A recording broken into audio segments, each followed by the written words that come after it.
from Swansea, wrestling fans. I'm your host, Ben Allison, and you are listening to Wrestling Republic's daily broadcast, your one-stop shop for pro wrestling insight, news, and reviews on a daily basis. Tonight, AEW Dynamite returns to where it all began in DC, and it truly is a very strangely stacked card for the show. So we certainly have a lot to talk about for it. It's still also boiling hot here in the UK. We still don't have AC, so I'm already sweating, and we've got to do this for 45 minutes, but so we can, make this manageable, we have three other guys joining me today, so it's going to be a stacked show. Firstly, the co-host of the show, Clark Taylor. How are you, Clark? I'm doing well, my friend. I'm excited to be here. It's Wednesday. I know what that means as much as anyone does. I love Wednesdays, and I'm stoked. It's in our buddy Shad's hometown, and he's on the show today with us too. So he'll be heading out there, and I can't wait to hear about that tomorrow. It really is your gimmick now, Clark, to just steal my intros each day. You get me on my takes, so I got to get you back in the intro. True. It's classic cat and mouse. But as Clark mentioned, also joining us today, Shad. How are you, Shad? What's going on, guys, man? It's Wednesday. You know what that means. We in the nation's capital. I will be in attendance for tonight's Dynamite. I'm going to let my guys know all the ins and outs and scoops that I see that happen live in there. And hopefully just enjoy a great card, man. But I'm definitely excited. Last time I went to a Dynamite was the first ever Dynamite ever. Wow. So yeah. Wow. Well, that is huge. And I hope it's a good show for you tonight. And it's certainly looking like it'll be one. And also joining us to talk about it, the Wrestling Republic reviewer for AEW Dynamite, David. How are you, David? I am good. Thank you so much for having me once again. Very excited for this Dynamite card. As anyone who read my review of last week's show knows, I wasn't especially high on it. I don't think they did enough build for future shows, and the wrestling wasn't at the standard that you could get away with that. However, I am very excited for this week's show. The card is looking stacked. It is still, as you said, Ben, boiling hot here in the UK. So it's going to be a very, very warm show to watch here. But I think Tony Khan is stacking Dynamite tonight so he can sell Collision on Saturday. Get eyes on the product now. Ahead of that launch, and I think that's a good strategy, and I think this is going to be a really fun show. Absolutely, it will be. And let's jump straight into it and talk the Blackpool Combat Club versus the team who are together known as the Hung Bucks, which is Hangman Page and the Young Bucks. And this match, I really did think this storyline was heading towards blood and guts. I kind of presumed that, because it usually is, around this time of year.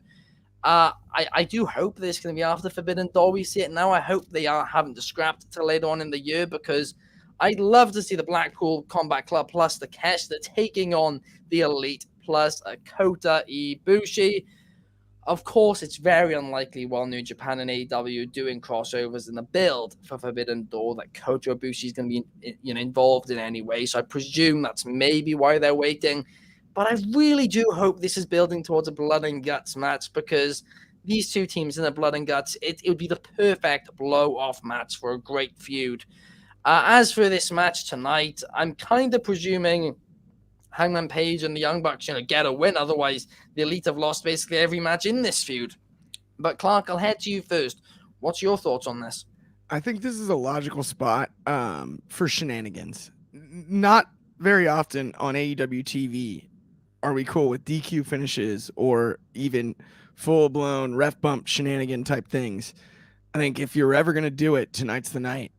And inject something into this storyline, give us a reason, maybe put on the match of the night until that very end, then, take the rug out from under us, right? Pull the tablecloth right at the last second. Yeah. Give us a gem and then pull the tablecloth. That's what I'm looking for. I don't know which side does it. Maybe it is Takeshita officially becoming a member of the Blackpool Combat Club, and that would be a good one. Maybe it's Ibushi holding him off, and we do get a clean finish, but there's still shenanigans. If we're going to introduce Ibushi, that'd be amazing right now, right? Takeshita. I don't think they could do it because of the New Japan. But because of the New Japan thing, I know, right? This is a fantasy world, though, here. Yeah. That Fantasy we're talking about right now, fantasy booking. If that's off the table, just something to extend the story in a way. But with quality wrestling, they can tell us enough of a story in the ring and then don't let us quite see the end yet. And then we can turn the page to the next chapter and figure it out from there. And I think that's kind of the move here. I do agree. They need to do something to just continue the storyline and take it to the next level, whether or not that's blood and guts, which hopefully it will be. I don't want it. I really don't want it to be a DQ finish, and I'll explain why later on in the show, because I think another match on this card absolutely has to be a DQ finish. But we'll get onto that later on in the show. But David, what about you? What do you think about this 6-man tag team match?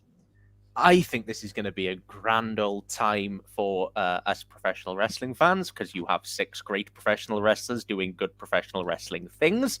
I think in terms of, I do agree that I think there will be shenanigans of some kind. I think Takeshita is the easy answer. I also think there are some people who we are forgetting about, and I don't know whether they appear live, but we have to build Forbidden Door, pretty please. So we also have a Will Ospreay and we also have a Kazuchika Okada. Now I know that Kenny Omega is not wrestling in this 6-man, so it's likely not going to be Ospreay. You could do something with Okada. I'm not sure of New Japan's schedule to know if there's a show this week, whether New Japan stars will be on Dynamite this week. I feel like they should be by now for a crossover show of this caliber. But I could see. So I think Danielson's not wrestling either, is he? So maybe that gets rid of Mike. But Danielson will be on commentary, so you can do something there. I think that the match will be great. I think it will advance something. I don't think it'll be a DQ finish, but I think Takeshita might cost the Elite a win. I think there will be I think there will be a definitive finish, if not necessarily a satisfying finish, because I do think, as you said, Ben, I think they are building to blood and guts, and I think that will be a terrific match for that show. But we've got to keep our wheels spinning through Forbidden Door. So, and I think a lot of these guys will be on the Forbidden Door card. So if this is their way of starting to siphon off into some Forbidden Door stuff, give us some announcements or do something on that kind, I think this would be good. I would start the show with this and I'd have it go 20, 25 minutes and just really set the tone for the show. And yeah, I think the match would be great. I think it'd be a really, really fun time. I mean, to talk about what you mentioned there, the scheduling, the really, really stupid thing, and obviously in your review last week, you complained about the fact that they didn't show up on Dynamite. Well, what I'm about to say is going to make you even more frustrated. They did have the week off last week. They, of course, had to get back to Japan for the crossover show with Noah and All Japan this weekend, but they did have last Wednesday off completely, and the days around it as well. There was a gap between Dominion and that crossover show. However, they are now back on the road, so Okada can't be on tonight's show. Pretty much nobody can be. Ospreay's not on the tour, so actually he technically could be. That is a possibility. I know he's been on holiday lately. I actually don't even know where he's been on holiday, but I know he's been away somewhere, so perhaps he could well be in America. But as for Okada, unfortunately, I think Ospreay's in the UK this weekend. I could be wrong about that. I know he's wrestling in Sheffield at some point, so there's a possibility that he might be there. But there's plenty of time between then and now, so he can, between now and then, I should say. So he could. But we just need to build some things, any things, for Forbidden Door, because they did nothing last week. So please do something this week, even if they can't be on the show. Just announce matches, do backstage promos, something, please. Yeah, video packages is something you could do. Yes, you absolutely. certainly could do that. In terms of actually people showing up, frustratingly, it doesn't look like that's happening, which is stupid in itself. But I guess this is just Forbidden Doors. It's one of those shows where they're just planning to just book it, similar to an indie show where there's no real build for a lot of the matches, but they just put on some bangers of matches and hope that sells with the hardcore audience. We're going to have to wait and see if that works out for them. Especially, the numbers AEW do. Who knows? But it certainly could be interesting. But now let's move on. And let's move on and talk about Sammy Guevara. And heading into the show this week, one of the big announcements is Sammy Guevara returns. And my big question about this is Sammy Guevara a big enough name that you have to announce his return ahead of time? He's not Roman Reigns. He's not John Cena. He's not, some big draw here. It really, I don't understand it. I don't. I know they often do the, blah, blah, blah, will talk and all that. But it's not Sammy Guevara will talk. It's Sammy Guevara will return. He's only been gone a couple of weeks. It's not like he's been out for 6 months here either. I don't understand the point in it, really. Now, as for what he's going to come out and say, I don't know. But I really do hope that they, kind of push him a little bit more now coming out of that Four Pillars match. I think all of the Four Pillars should have had, bigger moments on that Dynamite following the pay-per-view, because obviously they main evented a huge pay-per-view like that at their young age. It was a big moment for them, right? And look, it's turned out that they did draw a pretty, decent number of pay-per-view buys in the end. So what we were worried about wasn't even the case. But what did they do with the momentum? Nothing. Shad, what do you think about all of this? I think that my buddy Anthony Rafiq Khan has a common thing where he just wants to put this announcement like flyer and towards a lot of stuff that doesn't lead up to a lot as of late. So kind of could be like that. Sammy Guevara, man, he is an incredible in-ring wrestler. He's an incredible just performer on AEW. I love like a lot of the matches that he does, but he's in such a dicey place in regards to booking. I feel like he's been kind of in the circle with this, ironically inner circle group where there's just been a lot of like just craziness, and I haven't really enjoyed a storyline with him since the whole thing where him and Jericho were kind of having a issue, and you kind of see him went babyface. Now it's the case where I don't know what the announcement is going to be for. I'm assuming it's going to be a different type of character arc for him. Maybe they're going to kind of build a individual feud for him and whatnot. And I kind of feel like they're leaning him to maybe become face, because we kind of went into his personal life where they announced that him and Ty Mello are having a child, trying to make him seem a little bit more of a, wholesome person, kind of a family man growing up, as a young man growing into an older man going into his next phase in life. Maybe they're trying to touch reality and make him become a babyface, but you gotta really kind of understand where he's kind of a mid-card type of person. I know he was in the main event with the Pillars match, but he doesn't have a lot of weight for a lot of people to just be like, oh, he's coming back today. What's he going to do and whatnot? It doesn't make me feel that excited just for that specific announcement. It's cool to give him that. Obviously, you're trying to put the limelight on your superstar, and I get that, but it isn't something that's going to have people drawn out to be. I would have just had him come back to DC, just bring him in, and then let him do what he needs to do without putting the announcement. When you put an announcement, it's got to be something major in my mind. So hopefully he lives up to that. Hopefully it's just not something real regular. I feel like it might be like that. It's probably just going to be, like I said, a character arc. Maybe you'll see him feud with somebody that's a heel, but I guess we'll wait and see. Yeah, I mean, the ultimate babyface turn in wrestling is just having a kid. That is one of the ways in which it's really Once you have a baby, you become a babyface, right? Yeah, bang on. And it happens automatically a lot of the time as well. So I think you could be bang on there, because we saw it in that Four Pillars feud that they were kind of teasing him as a bit more of a babyface towards the end. They put him against MJF. Now, whether or not that's just everybody hates MJF, including heels, that's a conversation for another day. But I do think possibly you're onto something there. But now let's talk about a match which, truthfully, I mean, I'm not a fan of 8-man tags as it is. I've said that a lot, right? But I truthfully don't have much to say about this match. And it's the Mogul Embassy versus Darby Allin, Sting, Keith Lee, and Orange Cassidy.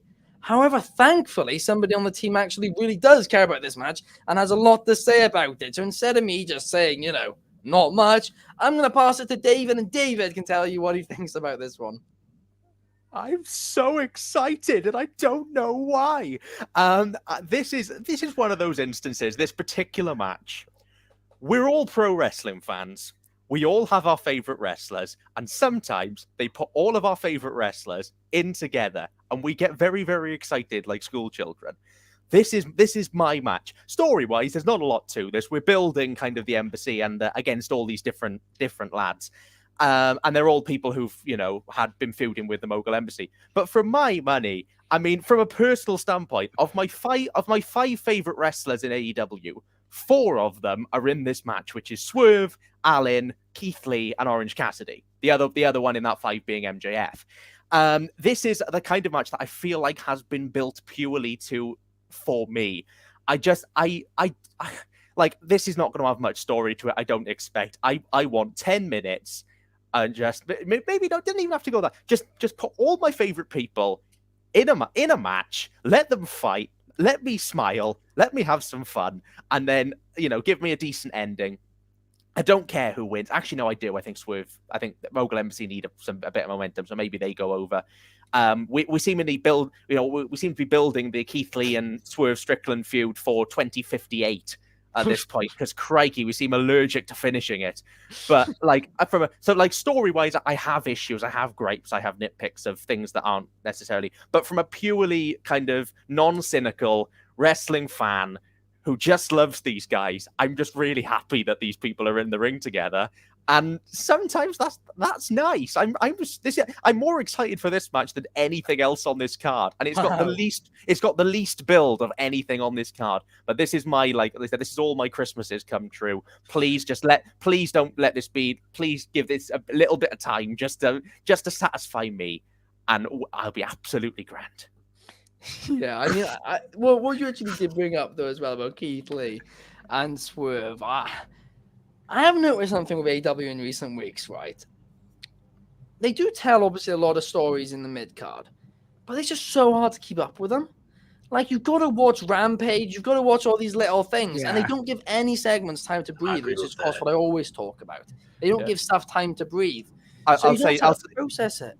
I'll say, honestly, I can echo some of your sentiments, though, David, on this one. Like, Spot Fest usually has a negative connotation, but I would not mind this being a spot fest in the sense of I want to see everyone get their big spots in. Yeah.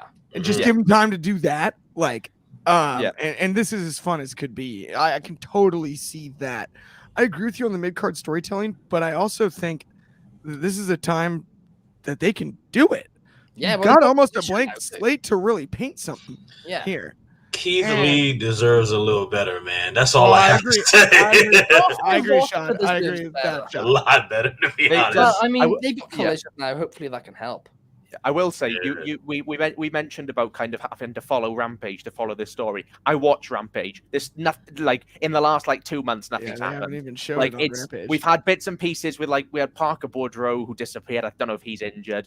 We had we had the start of the Mogul Embassy, the merger. But truthfully, you mean which I think is better. I think the Mogul Embassy are better, with Brian Cage and them. Are better heavies than the other. I don't even know the guy's name. The tattoo guy. What did happen to Diet Brock Lesnar? Well, here's the thing. He used to message me all the time, right, Parker Boudreaux. Shout out to him. No, say his name right. He was insisting he was the next big thing. Come on, prove it. You gave me a word. Prove it. Come on. He's Diet Brock. No, I believe in him. I believe in him. But Brock Light. I don't know if he's injured right now. One of them is. One of the two of them is injured, and I think the face tattoo scares me to death. Didn't explain who either. Okay, maybe they did on Rampage. As far as Dynamite knows, they didn't explain either. I don't think we ever got an explanation. No, not enough time on an hour's Rampage show. You've got 500 things. He needs a whole episode for his story. Yeah. Oh gosh, I mean, they better book Collision well in there because they need these extra 2 hours. They really, really do. But now let's talk about another story which hasn't been given time again. And that is Toni Storm will be defending her AEW Women's Championship against Skye Blue. And I mean, obviously they got a bit between them because of the Outcasts and the originals and all that, right? But in terms of actual title match, they haven't built this.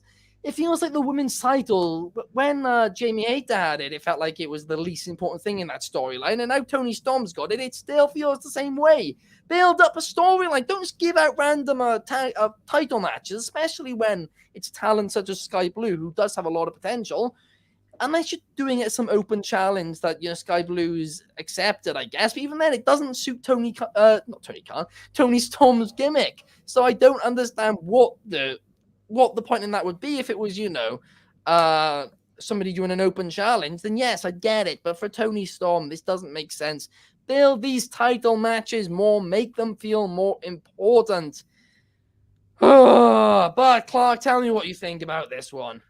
I totally understand where you're coming from and like agree with a lot of what you said. I'm a huge Skye Blue fan. I'm from Chicago myself. She's from Chicago. I think the only thing, because I love the underdog story, she was working without a contract basically for AEW for a long time. I saw her wrestle on AEW Dark before All Out 2021, and then again a year later, and then she signed a few months after that. I think Skye Blue is underrated and super talented and definitely deserves a shot at a title against Toni Storm that she'll likely lose, but it's a cool moment. I don't understand why they're doing it tonight and not in Chicago on Collision. This match makes way more sense if you have the hometown girl Skye Blue in the United Center challenging as the underdog, and then you get the big pop that makes 1,000 times more sense. It just feels like what, a week early? You're right there. I mean, it makes no sense to me. They explained who. I mean, Clark. Yeah, you know who Skye Blue is, right? Absolutely. Most of their audience, right? Next to nothing. They've seen. But the Chicago audience does, and that pop. But it's still TV, right? I agree. But that pop on TV comes through, and then it's all of a sudden like, wait, who's this Skye Blue girl?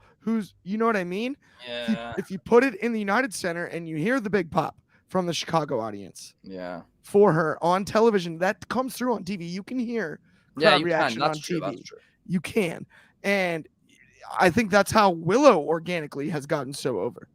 People understand the crowd reactions that you see on television and the live reactions that she gets, and I think it's a little bit of a miss. I hope Skye Blue puts on a heck of a show.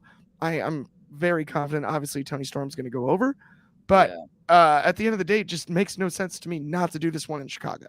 Yeah, I think you're bang on right there. I mean, for me personally, my answer to that would be very simply do it in Chicago. Perfect idea, perfect place to do it, and she'll get a lot of a better reaction. But still, I would have had them start building it properly on last week's Dynamite, really build it up, then have another big segment with them both this week on Dynamite. You've got 2 consecutive weeks of Dynamite building it, and then you're in Chicago. Chicago goes absolutely nuts. Good match to start Collision.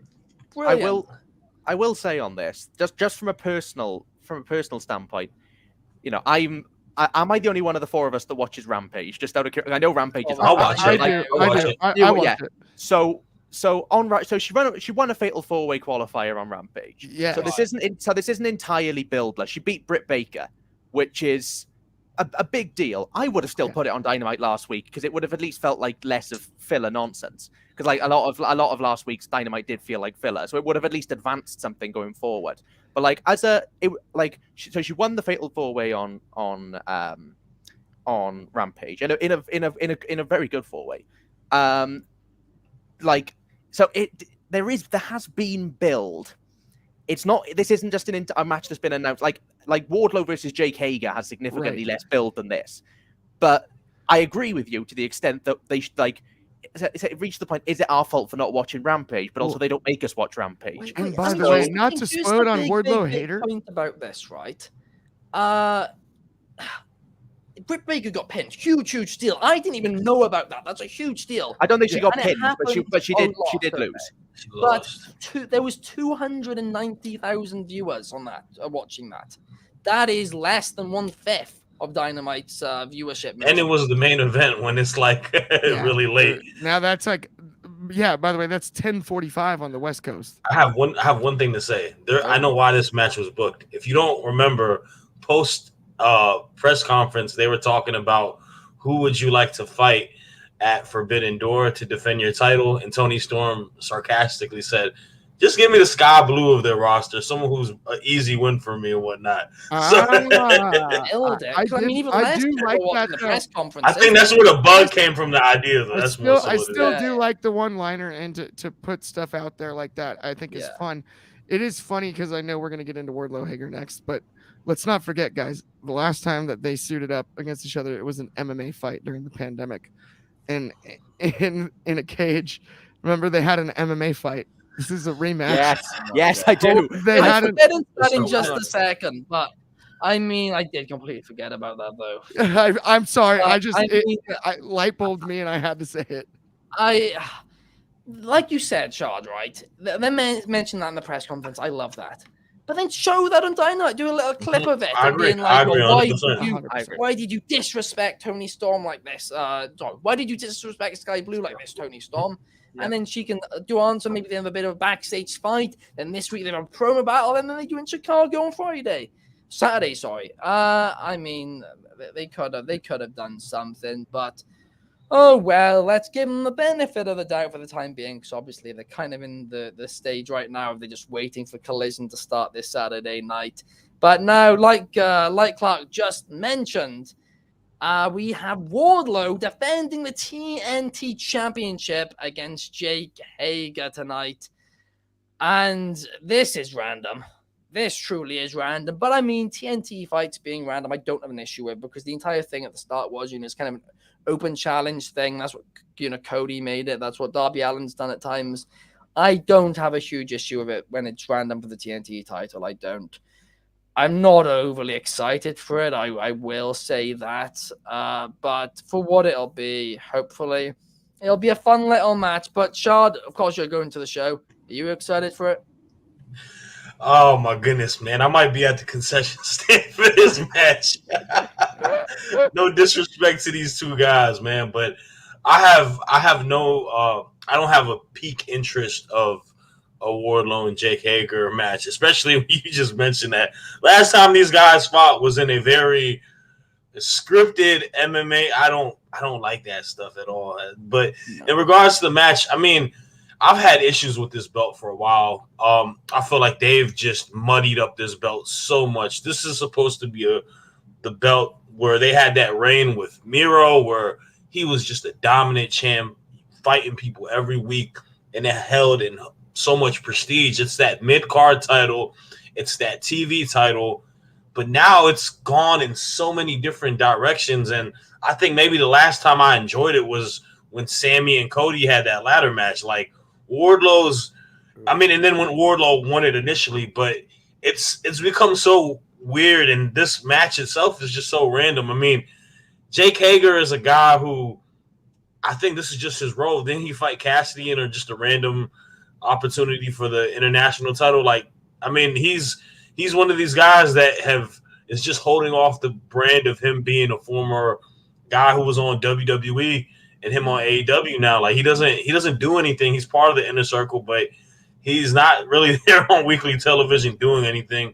He hasn't shown any life of building anything for any type of feud and stuff like this. I know he's going to lose. I mean, I know he's a heel, so maybe it's just another defense and victory for Wardlow, but like, it's not like he's doing some in-ring work now that's going to have me just go over the moon for this match. This is definitely a match where maybe not myself, because I'm going to watch all of it, but I wouldn't be surprised if fans go to the concession stands to go get themselves a Bud Light or something like that, a hot dog, nachos, whatever they want to do. But yeah, I'm not too hyped for this match. Fair enough. This is all Cody's fault. Oh no! Stop it with the Cody. He ruined the TNT title. They had to knock him out of the record books. That's why they padded stats Oh on man, they should have Darby just and let Wardlow Sammy have and a made them dominant 3-time reign. champions to knock him down the record Can't book. blame Cody for Cody everything. ruined right? the TNT title. It's all Cody- his fault. I don't know if you know this, but Cody was also responsible for the Montreal screw job. Yes, that was him as well. Cody was responsible for Hulk Hogan and Yokozuna at That was WrestleMania him. 9. That was him. He was responsible for Jinder Mahal's WWE title reign. Yes, he's the one that which booked I it. will still defend. Don't Absolutely, you he's hinder the one Jinder. that booked it. But Clark, He booked obviously, Khali to win the title you're- too.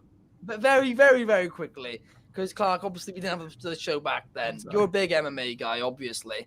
What was your thoughts on the Wardlow Jake Hager match? To be totally honest, I loved the concept. How close it was to the fight pit between Riddle and Thatcher, which I thought was like kind of a perfect blend of the pro wrestling with some MMA aesthetic and rules like MMA.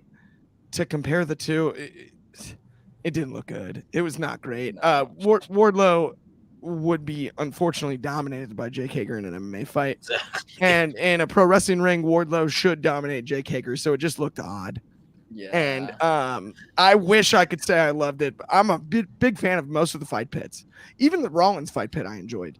That if you're gonna do something like try to make it more MMA-ish, right? That concept I think lands better. And yeah. All honesty, I didn't love it. I had high hopes, but I mean, just it's really also hard to simulate striking. And Hager's not necessarily a great striker himself in actual MMA.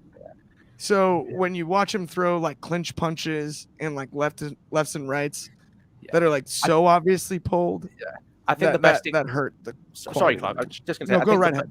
I think the best example, in my opinion, of that kind of mixture of pro wrestling and sort of mixed martial arts and amateur wrestling, everything is the GCW blood sport stuff that they do with the no ropes that's and everything like they that. do that. Yeah, that's good. That's a good call. But I mean, the fight bit, I think, has been when WWE have done it, that's been successful too. But the reason isn't, I don't even think necessarily the match type itself.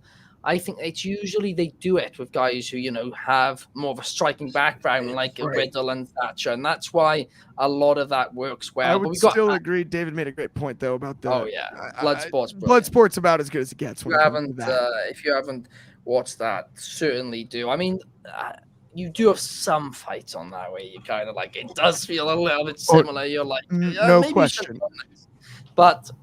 There's been so many really, really fun. They used to be my highlight. I didn't watch it this year, but anything with Tom Lawler is a highlight of a Mania weekend the last few years. Filthy.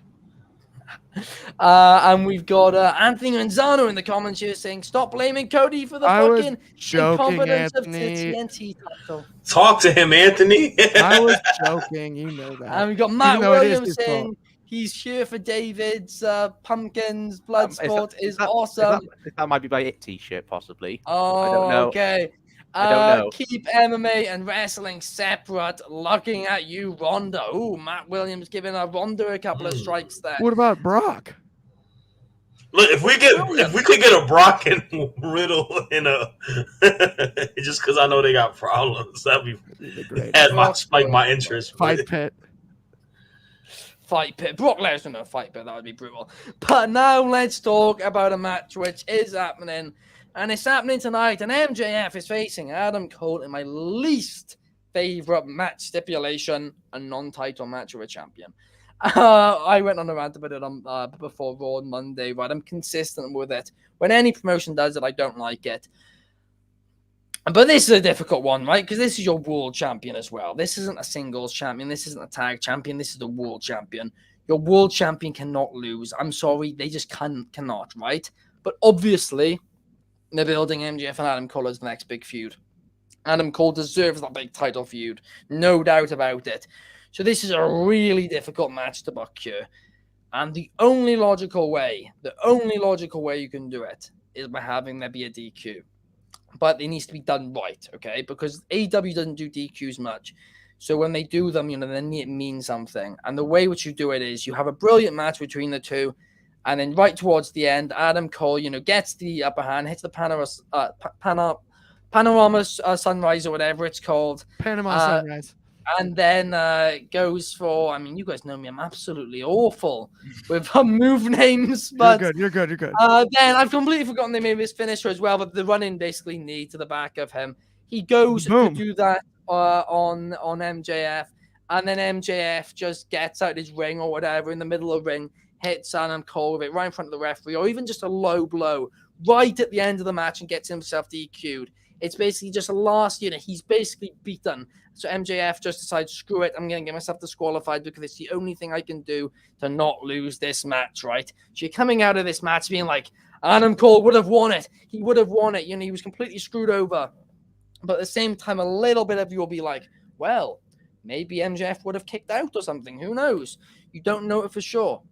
And you can build it up over, you know, the next however many weeks and then actually do the match. If you want to do it Forbidden Door, if you wanted to do it in a few weeks after that, whenever you want to do it, you could do it that way. And that would certainly be interesting. But David, I'll head to you first. How do you think this match should go tonight? Oh, crikey. I have a theory, but I don't know. I can't expand on it. I don't think this match goes longer than a couple of minutes, if that. I think this could be more of an angle than a match. I think this will be some form of continuation. I think back to last week's SmackDown and the Jey Uso versus Austin Theory main event match, which was much more about the story they were telling than the match itself, which really didn't go very long for a main event. I could see this main eventing as a main event segment. I could see them wrestling for a little bit. I could see something where, you know, where the story we're telling is that kind of MJF is a little bit kind of, I don't want to say afraid of Adam Cole is the wrong word, but there is a little bit of MJF is a fragile ego, a very fragile ego. That is the character. And he doesn't want to feel upstaged. So I could see Adam Cole kind of putting the kind of a cocky MJF kind of getting a little bit startled by kind of Cole and doing something to kind of get himself out of the situation as a heel. That would make MJF look a bit weak, but I think you can get away with it. I don't see this match going very long, and I think that it's more about what you build after the match. Unfortunately, what they do after the match, I'm drawing blanks. I can't really propose a story because I can't think. I think that's what they're going to do. I don't see the point of this match for them to have a competitive wrestling match, and then for it just seems redundant. If you're going to build a feud up, whether this builds up MJF's Forbidden Door opponent, if he's going to have one, whether this is just doing an angle to put this on ice for a while until after Forbidden, I don't know. I can't see them wrestling for very long. Yeah, no, I think you could be right there. I mean, especially when it's such a stacked card as well. It is probably unlikely they're going to get too much time. Matt Williams is explaining his previous comment. David Pumpkins was a character on Saturday Night Live. I actually didn't get the reference. By Tom Hanks. I mean, we don't really have Saturday Night Live here in the UK, which is that's why really funny though, actually. But Matt Williams is also saying he hates these matches where the number one contender faces the champion.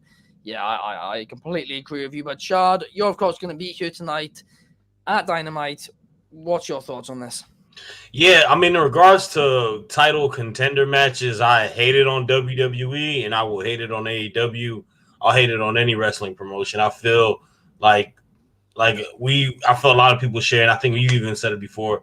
If you're a champion and you're having a singles match, that match needs to be for the title. Like, it needs to hold like that. Like, why would if Adam Cole is able to beat MJF, then he should be the champion. Like, he shouldn't get a second chance for it. So I feel like I don't like that idea. But AEW doesn't really do it as often. It either is the champ wins and that is dead in the water, which I can't see that happening in this case because I feel like this is the premier main event feud, especially with MJF. So I feel like there is gonna be some craziness, like David was saying. Like, I don't think there's gonna be a long match or much of a match at all. I feel like this is gonna be an angle where MJF is going to pull his strings to get himself out of the match as he is, because he's just a heel like that, and he's going to find a way to get out of it. What happens exactly, I don't know, because it could be different variations of heel tactics that he may do, but he'll find a way to get out of this match and continue this feud with Adam Cole as we build it for whatever pay-per-view they may decide to do. If it's for Forbidden Door, I mean, that's cool to have a title match there, even though it would be cool to see him fight somebody from the New Japan side or whatever happens after that, like whatever pay-per-view they build to it after that. But I don't think there's going to be much of a match today, but I'm definitely excited to pop for Adam Cole's Boom Baby thing live. So yes, absolutely. That'll be great. I mean, we've been talking with MJF, speculating who he could face, perhaps something like Shibata or whatever. But perhaps he really does just hate New Japan so much he really is unwilling to work with everybody. Maybe we've been thinking it's a work this entire time and it's actually a shoot. But Clark, what about you? What do you think about tonight? And do you see there being a way with a clean finish in this match? I mean, a couple months back, man, on Sunday Fun Day, I put title eliminators in Wrestling Hell, and I did it for a reason. I can't stand this stuff. Interim titles, I kind of get. Never really liked that either. At the end of the day, title eliminator is silly. I hope this match never starts. That if I've got the pencil, I hope that MJF somehow bodies Adam Cole. We think he's done for the night. MJF maybe goes out to the ring to talk some crap about how he got him, and then maybe Cole comes down and attacks and stands tall to end the show. I think that'd be awesome, but I hope this match never starts because I don't get the whole title. You beat the champion and you don't get his belt? Huh? What is it, out of catch weight? I don't get it. It doesn't make sense to me. It never has. How about you beat the number 2 contender to become the number 1 contender, and we do it that way, because that actually adds up. It's not that hard.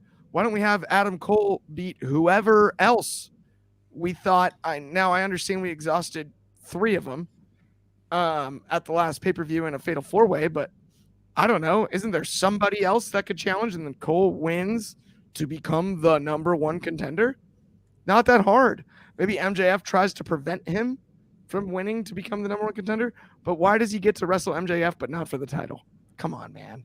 Come on. It's true. Great points there. And we got Rick Taylor in the comments, and he's saying, don't you UK do to friendlies in football.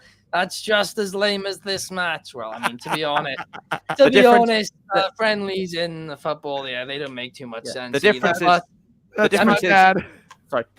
difference is with friendlies in football is that we've just had Manchester City win the Champions League. If they then went next season and said, right, Manchester City, we're playing Arsenal in a friendly. If you beat us, Arsenal, then we'll fight. When we'll play you again, and if Arsenal win again, you can have the Champions League trophy from last year. Just take it. That is a good point. I mean, the other thing with friendlies in football is it's not usually the top side to play each other. It's usually it's usually like reserved games and people just warming up. They're like exhibitions. Yeah. Oh, gosh. Preseason baseball, basically, or like spring training, right? It's the same concept. Preseason football. Learn something today. I mean, Matt Williams, final question. You're saying, does AEW still do rankings? No, they show the records, like you said, but they no longer have rankings. They acknowledge that rankings are always looking good on paper. Tons of promoters have said, I'm going to do it because that's what fans want. And a lot of fans have said they want it. But the reason that people don't do it is it's ridiculously hard to book a show when you've got rankings. We don't have Dark and Elevation anymore either. Yeah. It's like when's Sanu's going, when did this show become a breakdown? Just a quick history lesson in the middle. This show's everything at the end of the day. Why not? But this show, unfortunately, for today is coming to an end, guys. If you've enjoyed, please leave us a thumbs up. Me and David are roasting with the temperature here in the UK, so please help us and donate a like. Also, hit the subscribe button as well. And if you're watching on Spotify, a 5-star and follow helps us out massively. Clark will be live with Anthony tomorrow night to talk about AEW Dynamite and Throwback Thursday. I believe they'll be going at 11 UK, 6 Eastern, and 3 Pacific, Clark? 3 Pacific. Bang on. So, yes, thank you guys so much for tuning in. And thank you to Clark, David, and Chad for joining me here today. Oh, man. And for all your wrestling news, reviews, opinions, and all of that good stuff, stay with WrestlingRepublic.com. With fans, for the fans, without the dirt. Thank you so much, guys. We'll see you tomorrow.